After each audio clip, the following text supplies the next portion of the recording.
Prošle noći, tokom emisije nominacije, voditeljka Ivana Šopić izgovorila je reči koje su šokirale sve prisutne. Naime, Ivana je saopštila ko je od takmičara dobio najmanji broj glasova od publike, što je dovelo do neočekivanih i emotivnih trenutaka u kući.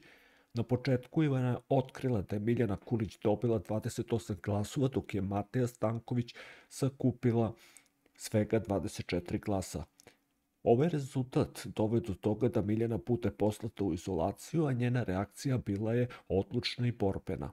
Takođe, ne samo da je Miljana bila izabrana za izolaciju, nego i Miloš Radulović Soni doživeo isto, što je dodatno uzdrmalo atmosferu među takmičarima, a Soni je tom prilikom izjavio sledeće: "Baš sam iznenađen", rekao je Soni ironično.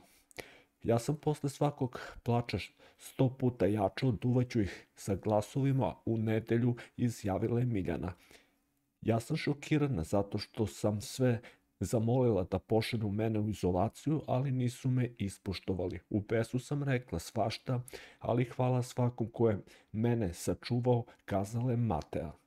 Totalni muk u kući nastoje kada je Ivana pomenula i druge potencijalne članove koje mogu ustati. Sneža Vlajkov može da ustane, Kristina Mateški može da ti se pridruži, Nenad Čubić Čuba i nek ustane Boža, izjavila je Ivana Šopić. Dok atmosfera u kući postaje sve napetija, gledaoci nestrpljivo i čekuju sledeći korak i reakcije učesnika nakon ovih iznenađenja.